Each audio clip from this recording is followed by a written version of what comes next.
Olá, meu povo, tudo bem? Bom dia, estamos aqui de volta para mais um vídeo educacional, um vídeo relacionado à pregação. Eu já, em outros vídeos passados, eu já gravei alguma coisa sobre homilética aqui no meu canal, falando sobre o que é sermão temático, sermão textual e sermão expositivo. Se você tiver interesse, você que está começando, você que começou a pregar na igreja, tem recebido a oportunidade, tem muitas dúvidas, saber o que é um sermão temático, o que é um sermão textual e um sermão expositivo, você pode aí visitar o meu canal, tá legal? @resplandes 1980. Você pode aí estar visitando o meu canal e dando uma conferida aí nesses conceitos sobre sermão. Eu vou continuar gravando, tá bom? É uma coisa que eu gosto de falar sobre pregação e o intuito, como sempre eu digo, é ajudar principalmente aqueles que não sabem nada, tá? Aqueles que estão começando. Quem já sabe, quem é perito, quem é profissional, isso aqui que eu estou falando é o beabá, né? É algo simplório, mas para quem está começando, precisa sim de ajuda, de dicas importantes, tá? Eu vou estar usando esse material, tá? Da editora Shed. O tema do livro é a arte e o ofício da pregação. São dois organizadores desse livro. Inclusive, tem um livro específico só sobre pregação bíblica. A gente pode, uma outra hora, falar sobre o assunto, que é pregação bíblica. E é o Haddon Robinson. E o outro é o Craig Lasso. Então, os dois são os organizadores, sendo que cada capítulo desse livro, tá? Ele vai tratar sobre um assunto da pregação, tá? E hoje, nesse primeiro vídeo, eu quero falar sobre a chamada, com base nesse livro, a chamada para pregar, né? Então, para quem quer realmente pregar, ele precisa ter em mente, de acordo com os nossos autores aqui, no caso o Haddon Robinson, ele precisa ter em mente algumas coisas importantes. Você que quer ser pregador, você tem que ter pelo menos, ele vai colocar aqui 7 coisas importantes para quem quer começar a pregar. A primeira é, a Bíblia é a palavra de Deus. Isso parece até simples, parece até o óbvio, mas saiba você que existe muita gente que prega, mas não acredita que a Bíblia é a palavra de Deus. Então, lembre-se, a pregação, ela tem que ter esse princípio. Qual? Pregar com o princípio de que eu reconheço, eu entendo que a Bíblia é a palavra de Deus. É claro que, como ele mesmo fala aqui, existem teologias liberais que não acreditam dessa forma, mas você não está pautado na teologia liberal, na teologia A, B ou C, você está pautado no pressuposto, na ideia, ou por que não dizer, dentro da canonicidade, da ortodoxia de que a Bíblia é a palavra de Deus. Então esse é o primeiro conselho que ele dá. Segundo, toda a Bíblia é a palavra de Deus, ou seja, de Gênesis a Apocalipse, não importa. Toda a Bíblia é a palavra de Deus. Se a Bíblia, se o primeiro princípio eu digo, a Bíblia é a palavra de Deus, então, logo, o segundo princípio é, toda a Bíblia é a palavra de Deus. Não é alguns livros. Tem pregador que ele pensa que só alguns livros são a palavra de Deus. E às vezes ele pensa que outros não são a palavra de Deus. Então, isso não existe. Ou a Bíblia é a palavra de Deus, ou ela não é. Mas você que quer ser um pregador ortodoxo, tradicional, você tem que ter esse princípio. E defender, crendo, é claro, que toda a Bíblia é a palavra de Deus. Então, esse é o segundo conselho que ele dá. O terceiro conselho é: a Bíblia é autoatestatória, ou seja, ela não precisa de ninguém para testá-la. A Bíblia não precisa de ninguém para confirmá-la. É claro que ao redor da Bíblia existe hoje inúmeros materiais que a gente usa para estudar, para pesquisar, para interpretar. Isso é legal, isso é importante, isso é relevante. Todo pregador tem que gostar muito de pesquisa, muito de leitura, mas sempre tendo isso na cabeça. A Bíblia, ela não precisa de nada para se afirmar, porque ela é alta, ou seja, se ela é a palavra, então ela é alta. Ou seja, ela é alta, como diz aqui o terceiro conselho dele, atestatória. Ou seja, ela mesma tem um poder próprio de atestar a sua veracidade, a sua verdade, tá bom? O seu conteúdo para aquele que lê, para aquele que ouve. Quarto, isso conduz a uma abordagem da pregação do tipo, assim diz o Senhor.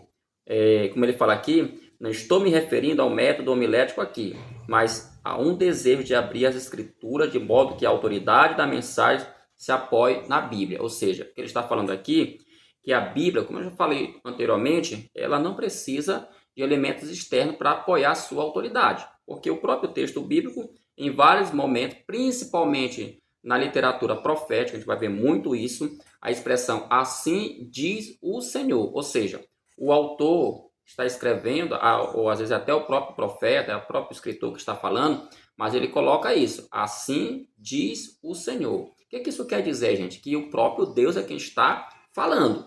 Por isso, a Bíblia, ela precisa ser pregada, ela precisa ser passada para as pessoas que vão ouvir com essa disposição de que ela é autossuficiente, tá? Ela é autorrevelatória e como ele coloca aqui no quinto, né, no quarto, né? Ela mesmo conduz essa abordagem sobre essa expressão, assim diz o Senhor. Quinto, o estudante da Bíblia precisa tentar chegar à intenção do autor. Isso aqui é a intenção do autor bíblico. Isso aqui é uma coisa que muito pregador, infelizmente, principalmente quem está começando, e até alguns veteranos aí, é uma crítica que nós fazemos, eles têm uma péssima abordagem da Bíblia. O que eu quero dizer? Às vezes, o cidadão está pregando, a pessoa está pregando a Bíblia, ele começa a colocar no texto, ou inserir no texto, interpretações, visões, conceitos, que não era a intenção daquele autor. Sempre você tem que ter em mente isso. Primeira pergunta que eu coloco aqui, até fazer algumas perguntas interessantes, tá bom? Que é a seguinte: o que o autor bíblico queria dizer ao leitor da Bíblia? Ou seja, o autor, quando ele escreveu aquela determinada passagem, certamente ele tinha algum objetivo. Ele queria passar alguma coisa, ele queria transmitir alguma coisa. Então, cabe eu, pregador, cabe a você que está começando a perguntar e dizer assim: o que será que Paulo queria dizer com essas palavras? O que será que Moisés queria dizer com essas palavras? Isso aqui é muito importante porque isso aqui ajuda na interpretação da Bíblia. E aí, ele fala aqui uma coisa que diz o seguinte: a teoria da reação do leitor adotada por muitos estudiosos literários hoje em dia não funciona no estudo da Bíblia. O que é essa tal da teoria da reação do leitor? É o que alguns têm defendido atualmente, né? Nós estamos vivendo um período onde as pessoas defendem muito essa ideia de que o importante agora é como o autor reage ao texto, ou seja, como o leitor, perdão, não é autor, corrigindo, é o leitor, tá? É como o leitor ele reage quando está lendo o texto, ou seja, é como eu entendo o texto, é como eu acho que o texto é o que vale, não vale mais do que o autor escreveu. Isso é um erro crasso, isso é um erro grosseiro, e a gente não pode aceitar, principalmente você que quer de fato pregar a palavra. Ora, se a Bíblia é a palavra de Deus, então não é o que eu acho, é o que a Bíblia acha. Lá tem um autor. E ele não coloca aqui, mas certamente deve falar em outro ponto desse livro, mas sempre lembrando, a Bíblia tem o autor divino e tem também um autor humano, tá? E sexto, a Bíblia é um livro sobre Deus. Bíblia não é livro de ciência, Bíblia não é livro de filosofia, Bíblia não é livro de política, A, B, C. A Bíblia, ela é um livro, como ele coloca, sobre Deus. Claro que a gente vai ler na Bíblia assuntos relacionados à política, claro que vai ter. Claro que vai ter assuntos relacionados à filosofia, claro que vai ter.